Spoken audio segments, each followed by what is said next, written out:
You won't understand anyway. That's what my son told me before leaving me alone in the hospital. He looked at me, already with his backpack on, and said, "You won't understand anyway." He turned his back and left. He left me on the gurney, alone, in pain. I stayed there, with the smell of alcohol in the air, with that constant hospital noise, and a silence that screamed louder than my fever. I was a mother for 30 years. I didn't expect flowers, but I didn't imagine this either. It all started on a regular Tuesday. I was home making lunch when the pain came, a chest pain that I had never felt before. Strong, constant. It wouldn't go away with anything, as if something was squeezing my heart from the inside. I tried to lie down. I tried to take some medicine. I tried to breathe deeply, but the pain only increased, and along with it came a strange feeling, as if something very bad was about to happen, a premonition that I had never felt before.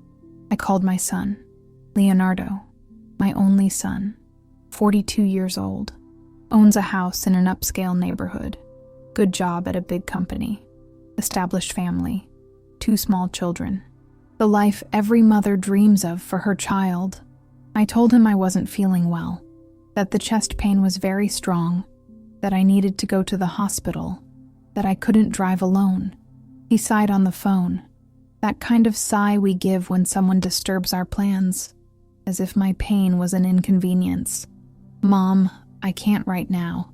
I'm in an important meeting. Can you take a taxi? I'll come by later to see how you are." Taxi.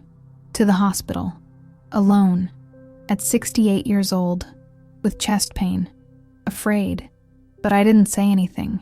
Because moms don't complain, right? Moms understand. Moms handle it. Moms don't disrupt their children's lives. At least that's what I believed. I hung up the phone and called a taxi. I grabbed my bag with the documents. I locked the house. And I went alone, as I have always done my entire life, as I have always managed when I needed something. The taxi driver noticed that I was unwell. He asked if I wanted him to wait at the hospital, if I had someone to pick me up later. I said yes, that my son would be arriving soon.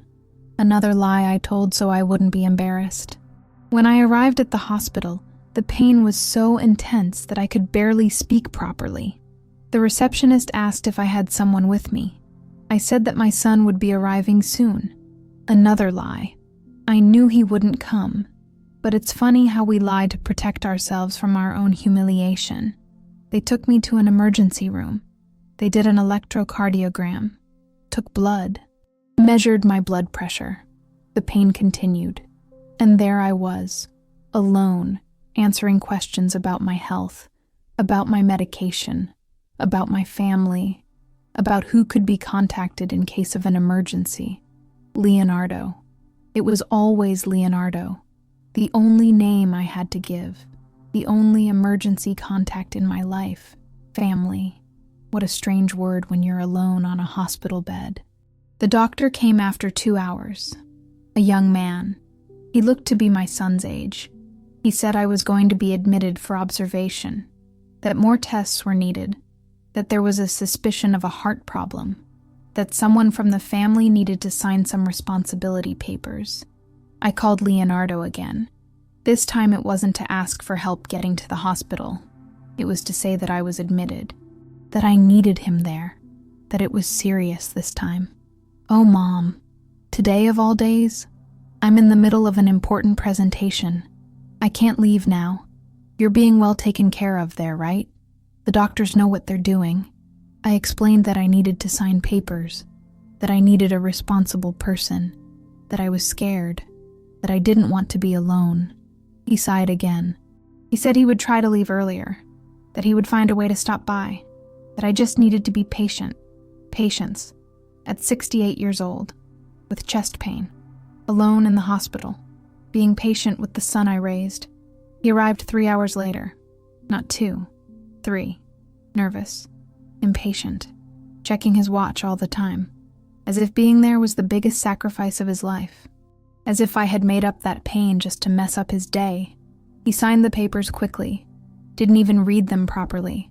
talked to the doctor for 5 minutes, asked if it was serious, if it would take long, if I would get better soon, always in a hurry, always wanting to leave.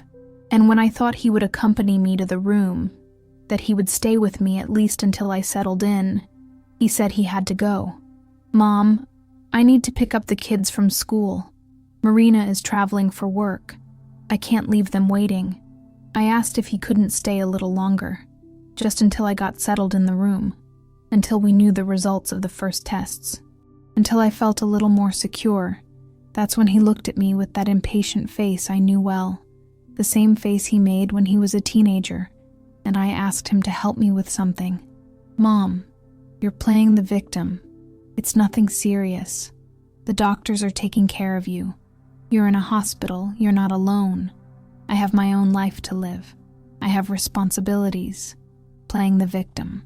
He said I was playing the victim, because being scared when you're alone in the hospital is playing the victim, because wanting your child close by in times of pain is playing the victim, because asking for company at 68 years old is playing the victim, because not wanting to be alone with strangers when you're vulnerable is playing the victim. I didn't respond anything, because I learned over the years that when you're being judged by the person you love the most, anything you say will be used against you. Any defense will be seen as drama. Any explanation will be seen as an excuse. He grabbed his backpack, got ready to leave. I made one last attempt, one last desperate motherly card. "Son, I raised you alone since your father abandoned us. I worked 2 jobs so you could study at a good school. I sold my wedding ring to pay for your engineering college. I gave up my dreams for yours. I never remarried because you said you didn't want a stepfather. I never traveled because the money was always for you. Can't I ask you to stay here with me today? Just today?" And that's when he said the sentence I will never forget. The sentence that still echoes in my head every night. "You wouldn't understand." Understand what? That he had more important things to do than stay with his mother in the hospital? That I wasn't a priority in his life? That after 30 years of being a dedicated mother, I had become just an inconvenience?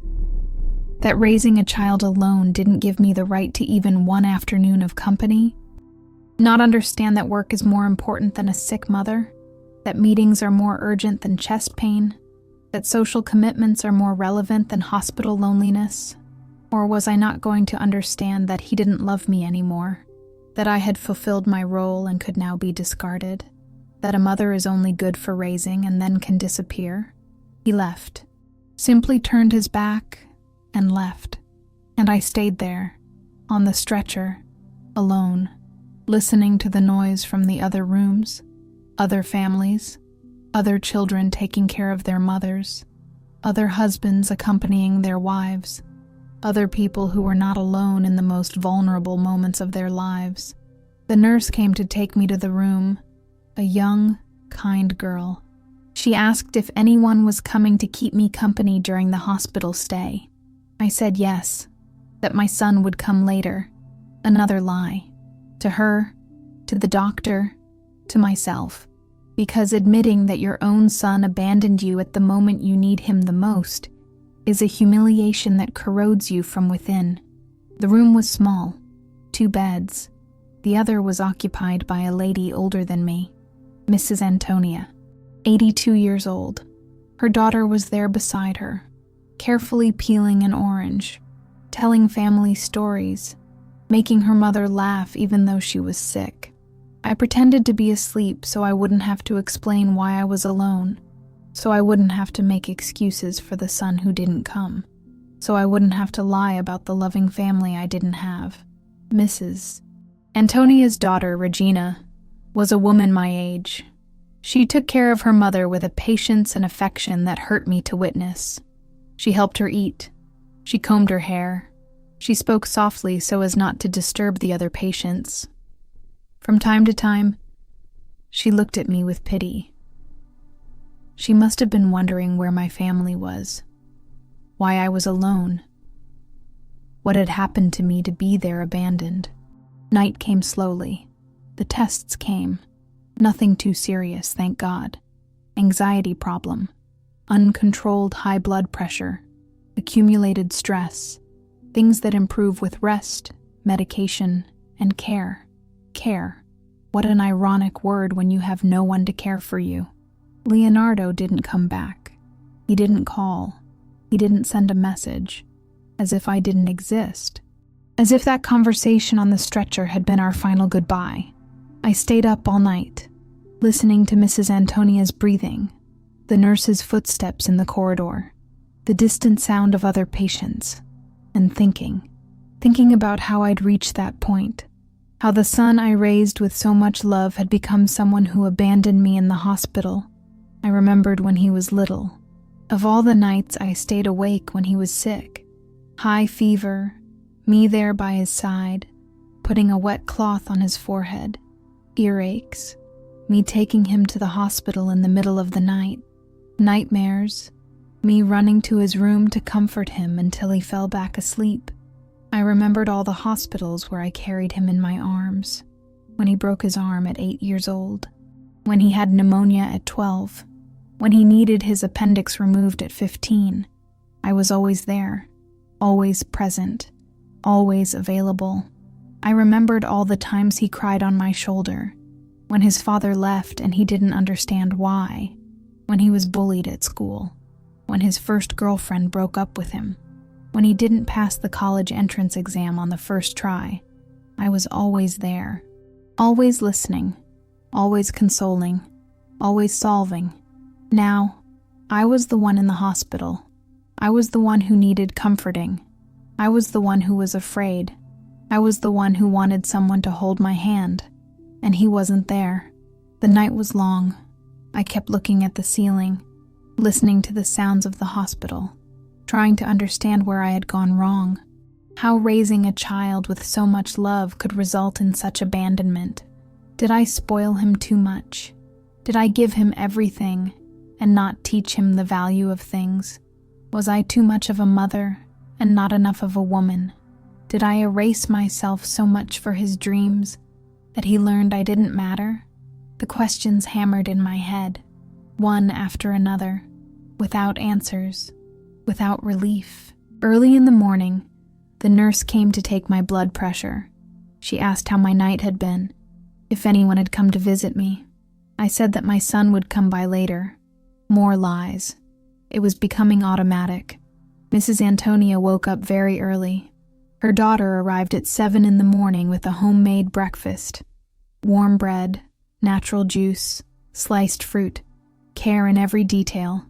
I ate the hospital food alone, looking out the window, trying not to cry. Around 9 o'clock, the doctor came to examine me. He said I could be discharged by the end of the afternoon, that the test results were good, that it was more of a scare than a real danger. He asked who was going to pick me up.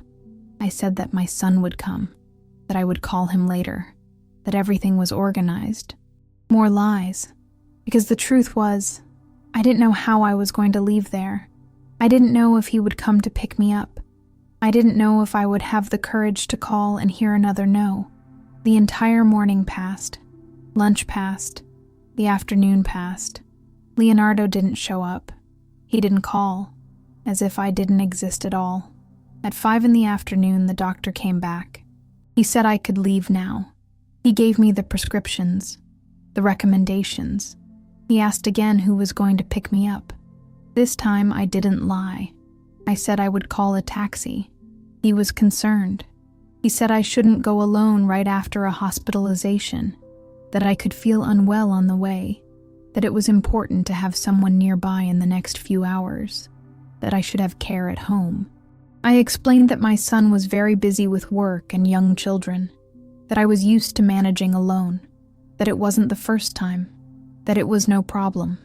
The doctor looked at me with a sad expression, as if he understood my whole story without me needing to tell it, as if he recognized another abandoned mother, another woman who raised children and is now alone. He signed my discharge but asked the nurse to accompany me to the taxi. He said that if I felt unwell, I should come back immediately, that I shouldn't be alone if I felt any strange symptoms. Alone. That word was haunting me. I collected my things, said goodbye to Dona Antonia. She hugged me and said, "Everything will be fine, dear. God always takes care of us." Her daughter, Regina, looked me in the eyes and said softly, "If you need anything, call me. A woman shouldn't be alone at times like these." And she gave me her card. Those two strangers showed more care for me in 2 days than my own son did. I went down to the lobby, called a taxi. The nurse waited with me. She helped put my bag in the car, asked the driver to be careful with me, said I was leaving the hospital. I went back home alone, with prescriptions in hand, with medical recommendations that no one would help me follow, with a broken heart, not because of the illness, but because of the abandonment. My house was exactly the same as I had left it.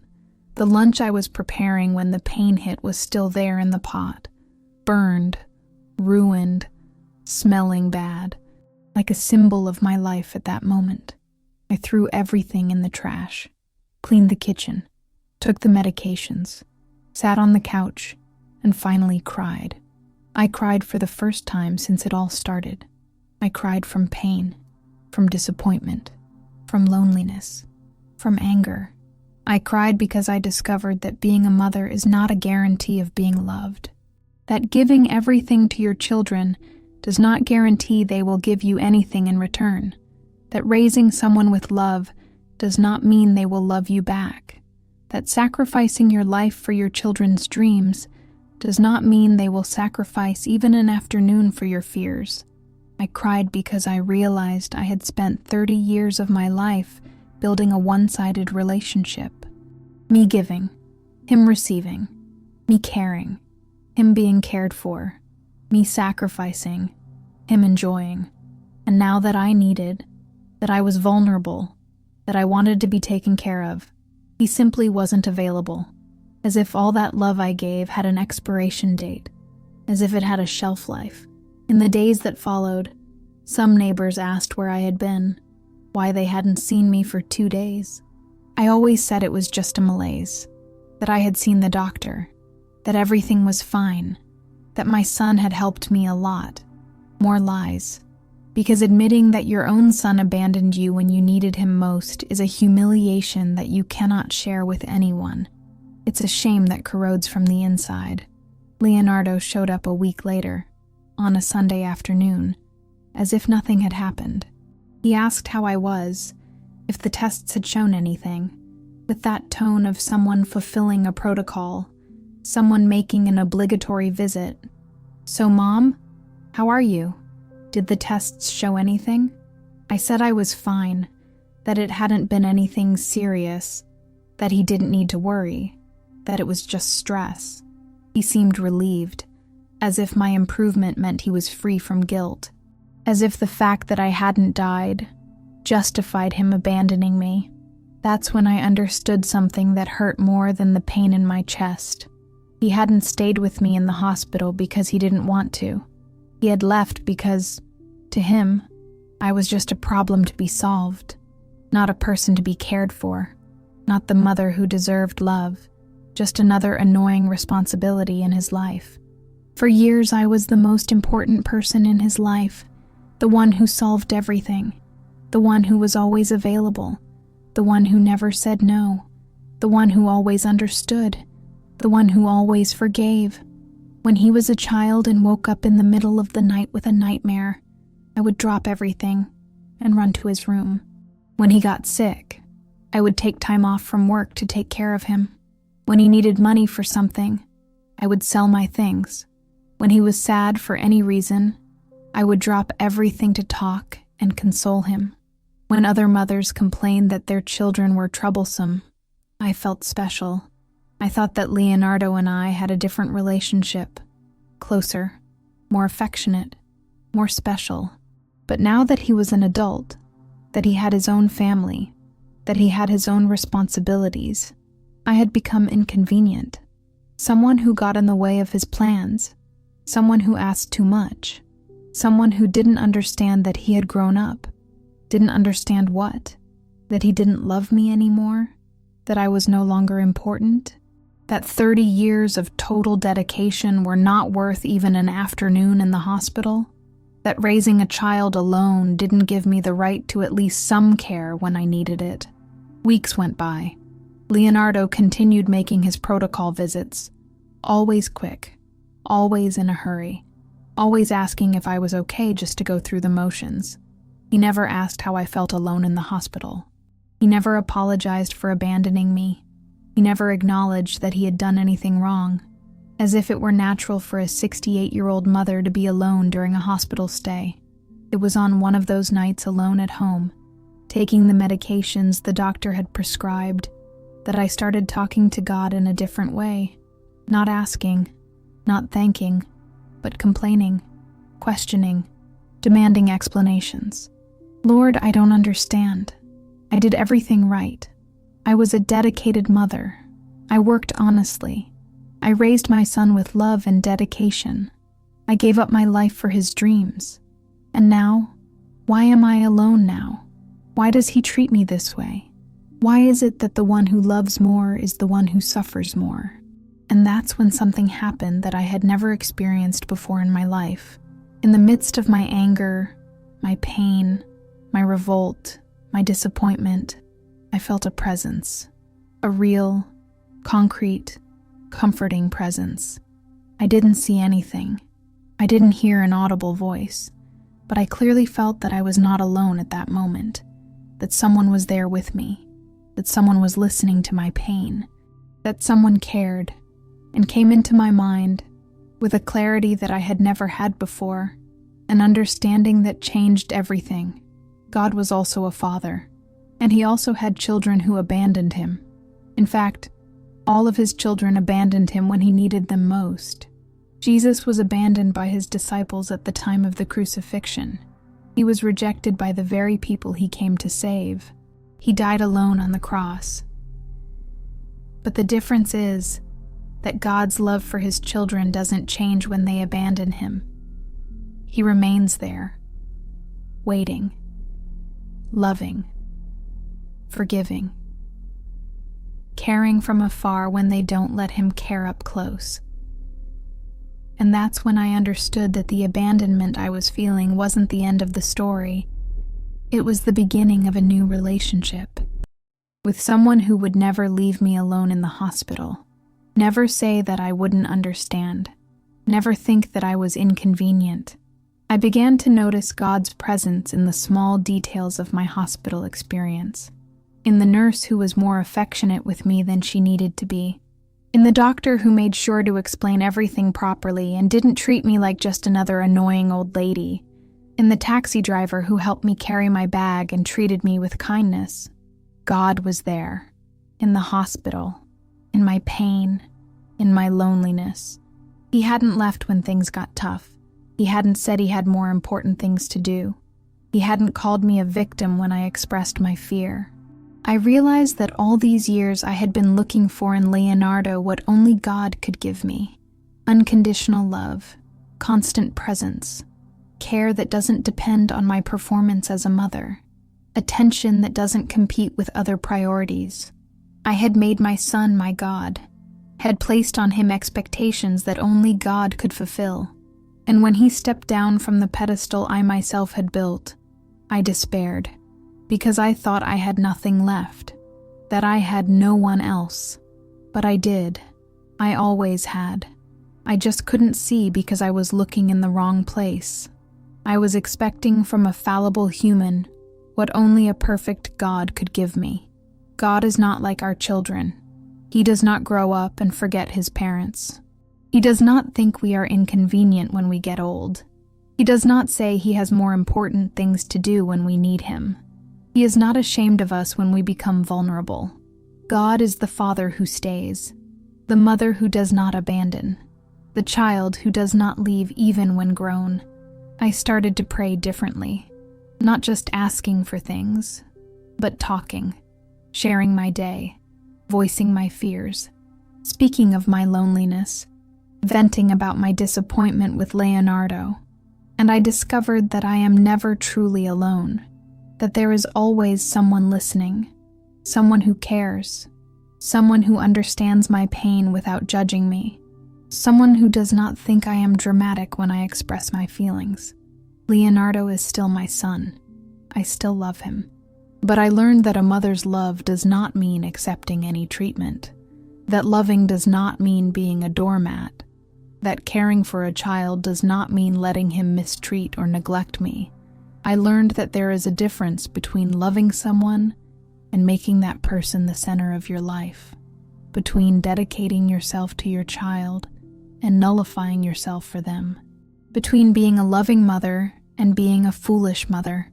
Now, when he comes to visit, I welcome him well, but I no longer beg for his attention. I no longer plead for him to stay longer. I no longer humiliate myself for scraps of his affection, because I learned that those who truly love me do not make me beg for love. Do not leave me alone in times of pain. Do not say I won't understand when I need an explanation. Do not treat me as inconvenient when I need help. The hospital taught me a painful but necessary lesson. It taught me that sometimes the love we give does not return in the same measure, that children can grow up and forget us, that raising someone with dedication does not guarantee they will care for us when we need it. But it also taught me that there is a love that never fails, a presence that never abandons, a care that never ends, a relationship that doesn't depend on my performance. If you have ever been left alone on your worst day, if your child has ever treated you as a burden, if you have ever cried out of abandonment after a lifetime of dedication, I want to tell you something that changed my life. You are not alone. You never were. There is someone who saw your pain in the hospital, who counted your tears, who stayed by your side when everyone else left, who didn't think you were dramatic when you needed care. God is not like men. He is a father, but he is also a mother, and he will never leave the room when you need him the most. He will never look at the clock impatiently when you are talking to him about your fears. He will never say he has more important things to do when you are vulnerable. He will never say, "You won't understand anyway," because he wants you to understand. He wants to explain. He wants you to know how much you are loved. He wants you to know that your worth does not depend on how many people stay by your side. Today, I know that I don't need to beg for love, because I am already loved by the one who truly matters. I don't need to humble myself to be cared for, because I am already cared for by the perfect caregiver. I don't need to be alone in pain, because I am never truly alone. Leonardo may not understand. He may continue to think that I am dramatic when I express my feelings. He may continue to leave me alone in difficult moments. He may continue to treat our relationship as a tedious obligation. But I understand. I understand that my worth does not depend on his recognition, that my dignity is not in his opinion, that my love for him cannot be held hostage to his response, that being a mother does not mean being a doormat. I am a mother. I always will be. I will always love my son. I will always root for him. I will always be available when he truly needs it. But I will no longer lose myself for him. I am also a daughter. Daughter of a father who never abandons me. Daughter of a God who never thinks I'm inconvenient. Daughter of someone who always understands. Always forgives, always cares. And that changed everything in my life.